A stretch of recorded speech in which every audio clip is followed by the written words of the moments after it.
तो मुझे बताइए कि एक पुलिस स्टेशन को कितना बजट मिलता है कि भैया पब्लिक की जो शिकायतें आएंगी उसके बारे में आपको काम करना है, तो कितना बजट मिलता है एक पुलिस स्टेशन? किसी भी अच्छे ऑर्गेनाइजेशन में एक कंटिजेंसीज का कॉन्सेप्ट होता है। कि अगर ये पैसा खत्म हो जाए तो और है, हाँ वो और आप है, काम मत रुकिए। लेकिन अनफॉर्चुनेटली पुलिस विभाग में कुछ स्टेट्स को छोड़ के हमारे पास ये कंटिजेंसी का भी पैसा थानों में अवेलेबल नहीं रहता। तो पैसा खत्म हो जाता है, तो पैसा होता ही नहीं है, पैसा होता ही नहीं है।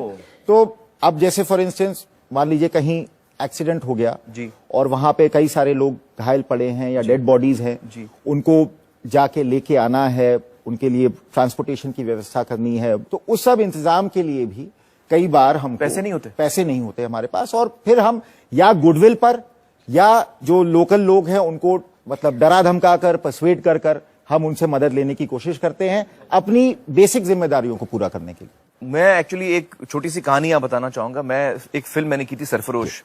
रिसर्च के दौरान एक कांस्टेबल से मैं मिला तो उसने मुझे बताया कि यार हमको जब डेड बॉडी मिलती है तो बड़ा लॉस हो जाता है। तो मैंने कहा लॉस मतलब क्या?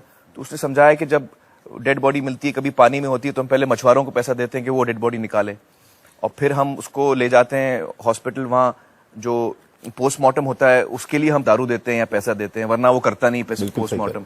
फिर हम अगर वो अनक्लेम्ड बॉडी है, कोई उसको लेने नहीं आया बॉडी को, तो उसके लिए हम फिर उसका जो लास्ट राइट्स हैं, क्रियाक्रम करना है, दफनाना है, जो भी है, उसके हम पैसे देते हैं। तो मैंने कहा तो आप जो पैसे देते हैं फिर आपको पुलिस स्टेशन से मिलते होंगे? तो उन्होंने कहा नहीं नहीं नहीं, बड़ा साहब बोलता है तुमको बॉडी मिली तुम उसका पैसा भरो। मैं बिल्कुल सही बता रहा हूं। दूसरा उदाहरण मेरे सामने यह आया कि उसने बोला कि भाई जब हम किसी आरोपी को हम कोर्ट ले जाते हैं तो बस में ले जा रहे हैं, वो बस के पैसे नहीं होते हमारे पास, तो हम उसको बोलते हैं तुम पैसे दो। अगर वो पहली दफा आरोपी है तो वो दे देता है, अगर वो सीजन्ड है, थोड़ा मतलब अनुभवी है, तो बोलता है मैं नहीं दूंगा तुम दो। तो ये सच्चाई है, ये बिल्कुल सच्चाई है। That's how it works. तो जो राज्य सरकारें हैं उनको भी पता होगा कि भैया हमारे पुलिस स्टेशन कैसे चलते हैं कैसे नहीं चलते हैं, तो वो फिर ये सारी सुविधाएं देते क्यों नहीं पुलिस स्टेशन को, ताकि पब्लिक का काम ठीक से हो। पुराने जमाने में राजा महाराजा जो हैं शिकारी कुत्ते पालते थे। अंग्रेजों ने भी अपने राज में जो पुलिस की जो कल्पना की वो इसी तरह से की कि पुलिस जो है वो ब्रिटिश राज का शिकारी कुत्ता बन के काम करेगी।